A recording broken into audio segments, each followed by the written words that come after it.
تتقون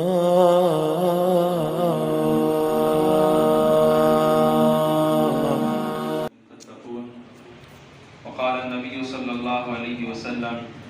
الكيس من دان نفسه وعمل لما بعد الموت او كما قال علیہ الصلوۃ والسلام۔ اللہ رب العزت کا یہ کرم اور احسان اور فضل کا معاملہ ہے کہ اللہ رب العزت نے ہم سب کو ایک اہم مقصد کے حوالے سے یہاں جمع ہونے کی توفیق عطا فرمائی، اور وہ مقصد بھی یہ ہے کہ ہم لوگ رمضان کے حوالے سے کچھ فکر مند ہو جائیں اور اس کے حوالے سے کچھ بیدار ہو جائیں کہ اللہ رب العزت کا یہ ایک مہینہ جو ہم سب کے پاس آنے والا ہے، اس کے حوالے سے کچھ ہم منصوبہ بندی کرنے والے بن جائیں اور اپنے اوقات کو قیمتی بنانے والے بن جائیں۔ تو اگر ہم رمضان کے حوالے سے اپنی گفتگو کا آغاز کریں تو ہمیں سادہ لفظوں کے اندر کوئی بھی شخص ہم سے پوچھتا ہے کہ جناب رمضان کا آپ کو کیا پیغام ملتا ہے، رمضان جاتے جاتے آپ کو کیا درس دے کر جاتا ہے، رمضان آپ سے کیا تقاضا کرتا ہے، تو سادے لفظوں میں دو جملوں میں آپ اس کو یہ کہہ سکتے ہیں کہ جناب رمضان ہمارے پاس آیا تھا اور اس نے ہم سے مطالبہ کیا کہ تم نے تقوی کا اختیار کرنا ہے، تقوی کا اہتمام کرنا ہے۔ اور کیوں کرنا ہے؟ قرآن مجید میں اللہ فرماتے ہیں اے ایمان والو تم لوگوں پر روزے فرض کیے گئے جیسے کہ تم سے پہلی امتوں پر روزے فرض کیے گئے۔ کیوں فرض کیے گئے؟ یہ اس لیے فرض کیے گئے تاکہ تم لوگ متقی بن جاؤ، پرہیزگار بن جاؤ، تمہارے اندر تقوی کی صفت پیدا ہو جائے۔ تو سب سے پہلا تقاضا رمضان کا یہ ہے کہ مجھ سمیت ہر بندہ تقوی کا اہتمام کرنے والا بن جائے۔ اور دوسری جو چیز ہے جو رمضان کا پیغام ہے یا رمضان کا تقاضا ہے وہ صفت احسان ہے، یعنی کہ رمضان جہاں ہم سے ایک طرف تقوی کا تقاضا کر رہا ہے تو دوسری طرف رمضان مجھ سے اور آپ سے اس بات کا بھی تقاضا کرتا ہے کہ ہم نے احسان والا معاملہ کرنا ہے۔ احسان کس کو کہتے ہیں؟ احسان کہتے ہیں کہ کوئی بھی کام اچھے طریقے سے سر انجام دینا، یعنی ایک تو کام یہ ہے کہ ہم سر سے اتار دیتے ہیں، لیکن ایک کام یہ ہے کہ ہم اس کو بالکل اچھے انداز سے کرتے ہیں، یعنی بحسن و خوبی سر انجام دیتے ہیں، احسن انداز سے سر انجام دیتے ہیں۔ اور اسی چیز کو اللہ قرآن میں فرماتے ہیں وَأَحْسِنُوا إِنَّ اللَّهَ يُحِبُّ الْمُحْسِنِينَ، تم احسان کا معاملہ کرو کیونکہ اللہ رب العزت احسان کرنے والوں کو پسند فرماتے ہیں۔ تو گویا کہ وہ لوگ جو احسان کا معاملہ کرتے ہیں یا احسان کی صفت کے ساتھ اپنے تمام کاموں کو سر انجام دیتے ہیں، اللہ رب العزت کے ہاں وہ لوگ بہت زیادہ محبوب ہوتے ہیں۔ حدیث مبارکہ ہے نبی کریم صلی اللہ علیہ وسلم نے فرمایا ان اللہ كتب الاحسان علی کل شیء، بے شک اللہ رب العزت نے ہر چیز پر احسان کو لکھ دیا ہے۔ فَإِذَا قَتَلْتُمْ فَأَحْسِنُوا الْقِتْلَةَ، جب تم کسی چیز کو ضرب مارو یعنی کسی کو مار رہے ہو تو اس میں بھی راہ اعتدال سے تجاوز نہ کرو۔ مثال کے طور پر کوئی کسی شخص کو مار رہا ہے،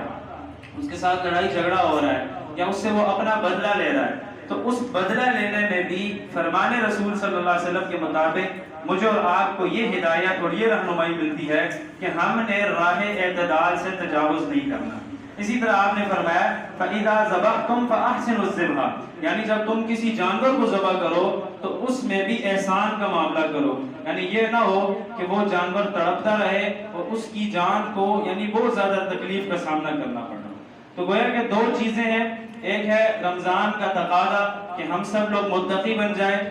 اور دوسرا تقاضا رمضان کا یہ ہے کہ مجھ سمیت ہر بندہ محسنین کی فہرست میں شامل ہونے والا بن جائے۔ اب اگر ہم ان دونوں چیزوں پر بات کریں تو ہمیں احسان کے اوپر اگر ہم بات کریں کہ یہ احسان کی کیفیت کیسے ہمیں حاصل ہو جائے، یعنی ہم میں سے ہر بندہ رمضان میں جو بھی کام کرے، جو بھی عبادت کرے، اس کو احسن انداز سے کرے، اس میں کسی بھی قسم کی کوئی سستی اور غفلت نہ کرے، تو اس کے لیے ہمیں احسان کو سمجھنا ہوگا اور اس کیفیت کو حاصل کرنے والے اسباب کو جمع کرنا ہوگا۔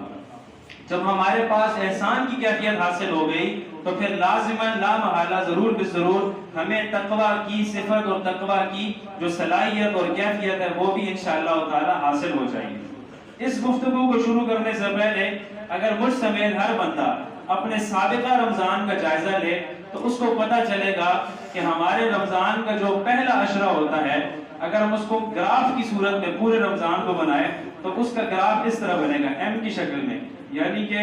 پہلے عشرے میں ہمارا جذبہ آسمان کو چھو رہا تھا، یعنی ہم لوگ بہت زیادہ جذبات میں تھے. ہم نے پہلے عشرے میں انتہائی عبادات کا اہتمام کیا, دوسرے عشرے میں آ کر ہمارا جذبہ سست روی کا شکار ہو گیا, یعنی ٹھنڈا پڑ گیا. پھر جب تیسرا عشرہ آیا جس میں طاق راتیں بھی تھیں, اعتکاف کی عبادت بھی تھی, ہم نے اس میں پھر یعنی بہت زیادہ جذبات کا مظاہرہ کیا, پھر ہمارا جذبہ اوپر چلا گیا. لیکن رمضان کے رخصت ہوتے ساتھ ہی ہم سب کا جذبہ پھر مردہ ہو گیا اور ہم پھر سست روی کا شکار ہو گئے اور ہماری مساجد پھر خالی ہونا شروع ہو گئی اور ابھی تک آپ دیکھ رہے ہیں کہ خالی ہیں. تو گویا کہ رمضان کا سابقہ جائزہ مجھے اور آپ کو اس بات کا پیغام دیتا ہے کہ ہم لوگوں میں راہ اعتدال نہیں ہوتی. یعنی مجھ سمیت ہر بندہ جو عبادت کر رہا ہوتا ہے اس کے اندر اعتدال کی کیفیت نہیں ہوتی, جس کی وجہ سے ہمارا بیلنس آؤٹ ہو رہا ہوتا ہے. کبھی ہم بہت زیادہ اپ جا رہے ہوتے ہیں اور کبھی بہت زیادہ ہم ڈاؤن ہو رہے ہوتے ہیں. تو اس لیول کو برقرار رکھنے کے لیے ہمیں یہ سوچنا ہوگا کہ ہماری رمضان کے حوالے سے حکمت عملی کیا ہے, یعنی ہماری منصوبہ بندی کیا ہے. اب بہت سے لوگ اس منصوبہ بندی کے حوالے سے یہ کہتے ہیں کہ جی ہم رمضان کے لیے منصوبہ بندی نہیں بنا پاتے, یعنی ہمارے سے پلاننگ نہیں ہو پاتی. 30 دنوں کا یہ مہینہ ہوتا ہے اور اس میں سے ہر دن کو کس طریقے سے منظم کیا جائے, کس طریقے سے مرتب کیا جائے, اس میں ایک ڈسپلن ہم سے نہیں منظم ہو پاتا. تو ایک اہم سوال ہے, یعنی کہ ہم اپنے رمضان کو کس طریقے سے منظم بنانے والے بن جائیں, ہماری اس کے حوالے سے کیا حکمت عملی ہو. تو اس میں ہماری جو حکمت عملی نہیں بن پاتی, یعنی آج سے پہلے ہم نے جتنے رمضان گزارے اس میں کبھی ہم عبادات زیادہ کرتے تھے, کبھی ہم کم کرتے تھے, تو وہ اس وجہ سے ہوتا تھا کہ مجھ سمیت ہر بندے کی کوئی حکمت عملی نہیں ہوتی تھی. حکمت عملی اس وجہ سے نہیں ہوتی تھی کہ ہم لوگ شخصیت کے اعتبار سے کمزور ہوتے ہیں.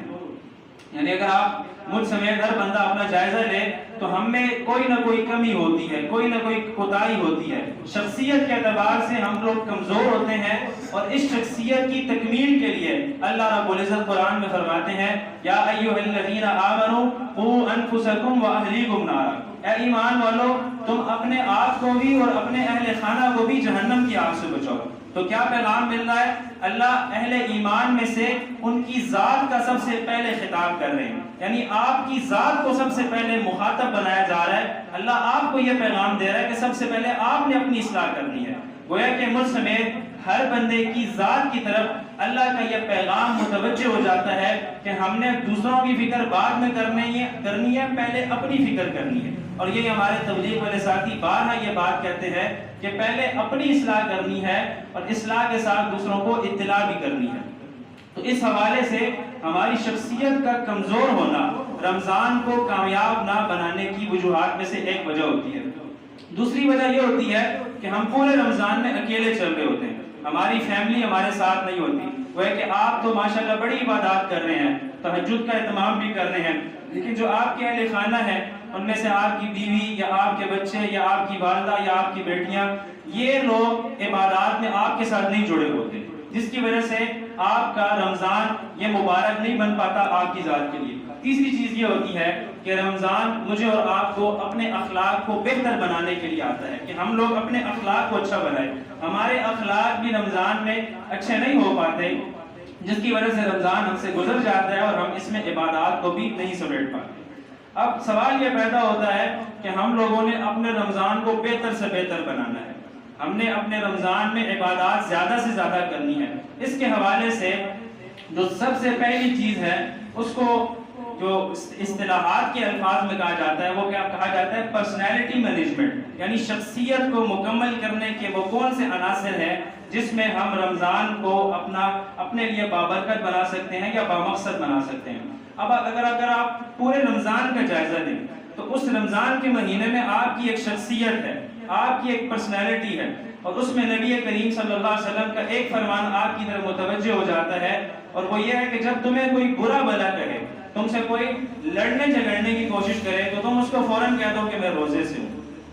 گویا کہ رمضان میں آپ کی شخصیت بنائی جا رہی ہے, آپ کو مکمل کیا جا رہا ہے. آپ سے کوئی بندہ لڑنے کی کوشش کر رہا ہے, جھگڑنے کی کوشش کر رہا ہے, آپ سے دستوں کی رما ہو رہا ہے, لیکن آپ صلی اللہ علیہ وسلم فرما رہے ہیں تم نے اس سے لڑائی نہیں کرنی, تم نے اس کو دستوں کی رما نہیں ہونا, تم نے اس سے جھگڑنا نہیں ہے, تم نے اس کے ساتھ ہاتھا پائی نہیں کرنی. تو کیا کہنا ہے اس کو کہ گویا کہ میں روزے سے ہوں اور روزے کا کیا نتیجہ ہے کہ میں نے صبر کرنا ہے. تو گویا کہ 30 دنوں کے اندر جب مجھ سمیت ہر بندہ کسی بندے کے ساتھ لڑ جھگڑتا بھی ہے تو اس کے سامنے جب میں اور آپ یہ کہتے ہیں کہ جناب میں روزے سے ہوں، تو اس کا لازمی نتیجہ کیا نکلتا ہے کہ ہمارے وجود کے اندر آہستہ آہستہ صبر کی کیفیت بھی پیدا ہو جائے گی۔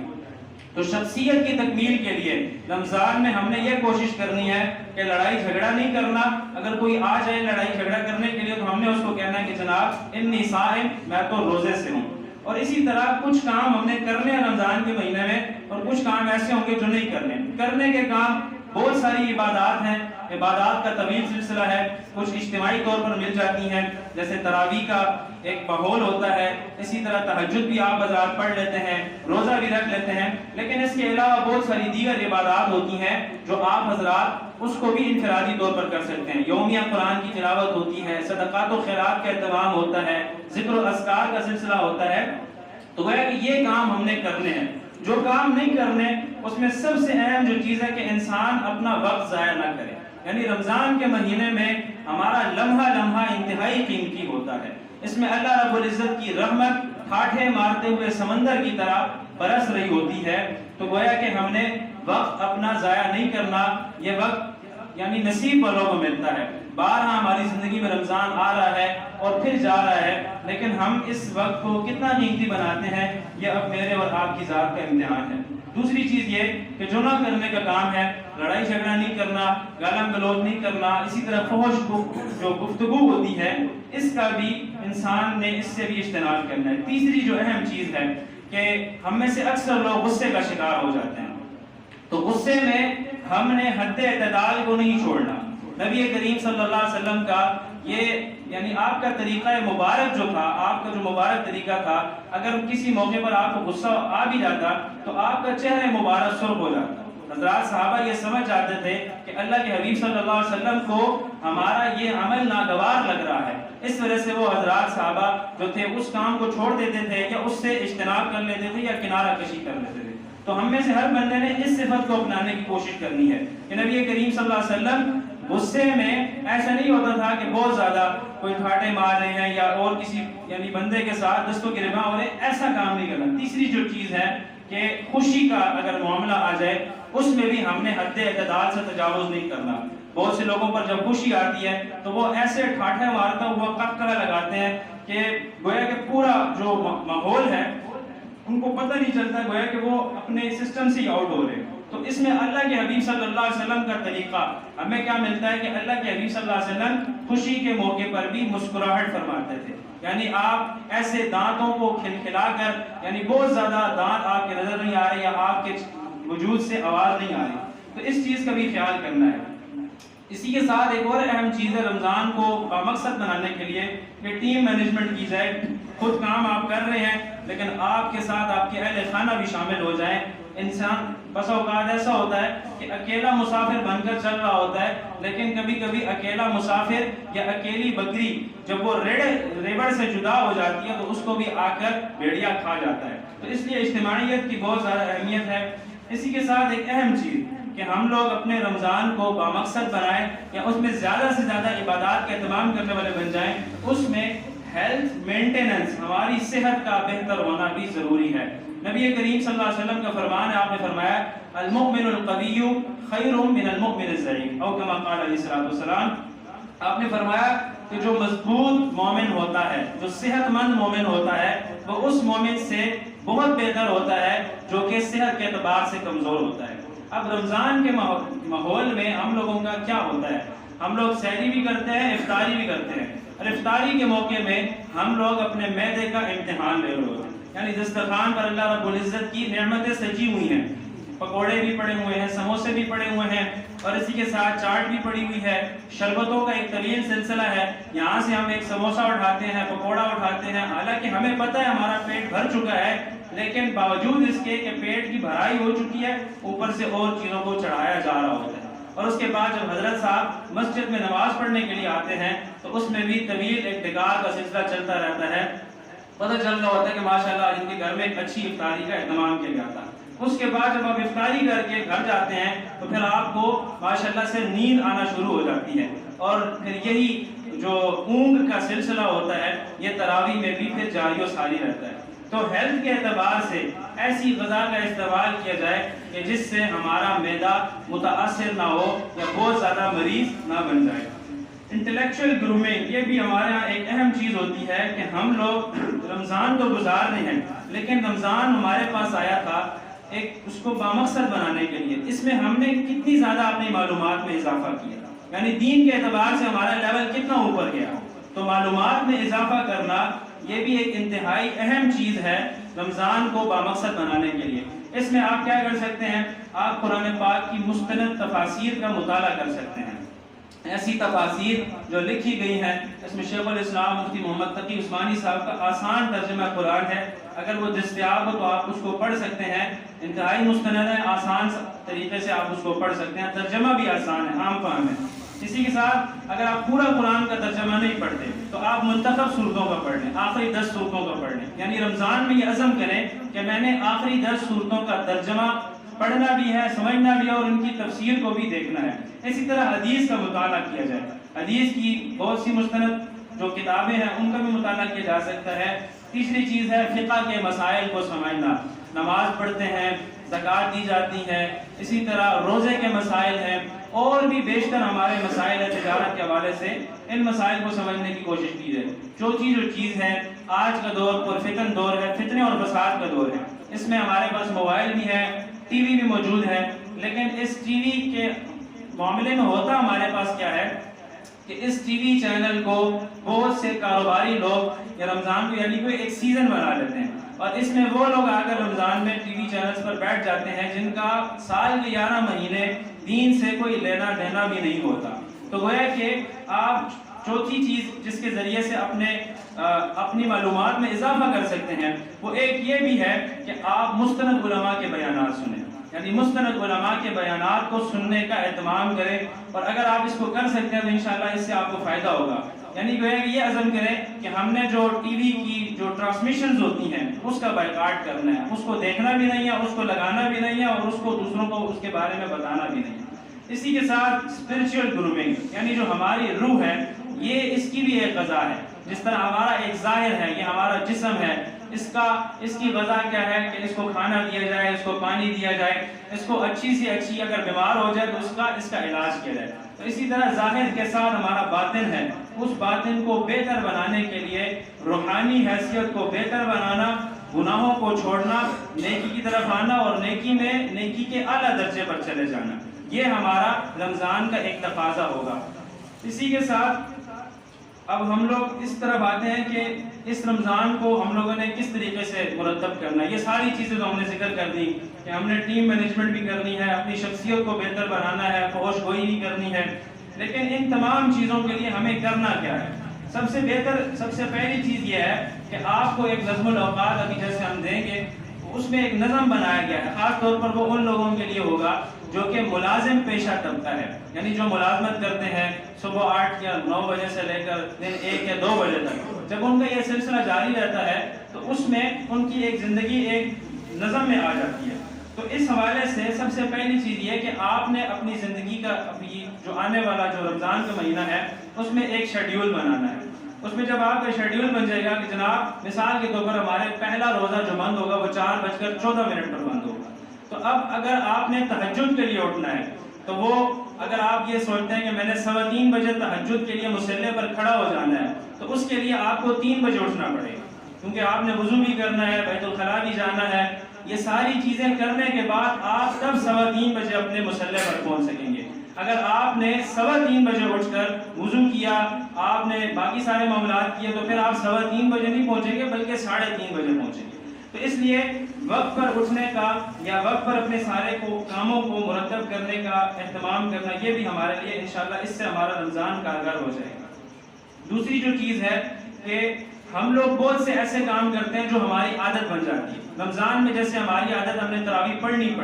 روزہ رکھنا ہی رکھنا ہے، اسی کے ساتھ تہجد بہت سے احباب کی عادت ہوتی ہے، انہوں نے پڑھنی ہوتی ہے، لیکن بہت سے وہ اعمال ہوتے ہیں جو کہ عام روٹین میں ہم نہیں کر رہے ہوتے، جیسے قرآن کی تلاوت۔ ہم نے اس چیز کا عزم نہیں کیا ہوتا کہ ہم نے سال میں اس قرآن پاک کو ختم کرنا ہے، لیکن رمضان کے آتے ہوئے ہم میں سے ہر بندے کا جذبہ ہوتا ہے کہ یار کم از کم ایک قرآن تو ہم نے ختم کرنا ہی کرنا ہے۔ تو گویا کہ یہ ایک ایسی چیز آ گئی ہے جو آپ کی روٹین سے ہٹ کر ہے۔ تو اب آپ اس کو کس طرح روٹین میں شامل کریں گے؟ تو روٹین کے اندر شامل کرنے کے لیے بہتر طریقہ یہ ہے کہ اس کام کو بار بار کیا جائے. یعنی آپ نے روزانہ کی بیس پر ڈیلی روٹین میں آپ نے یہ کرنا ہوگا کہ میں نے قرآن کی تلاوت کرنی ہے، چاہے مجھے ایک صفحہ کو نہ پڑھنا پڑے. اگر آپ نے اس چیز کو اپنے مزاج میں بنایا ڈالا تو پھر آپ انشاءاللہ رمضان کے بعد بھی تلاوت کرنے کا شغف ہو جائے گا اور اس کا شوق بھی بڑھ جائے گا.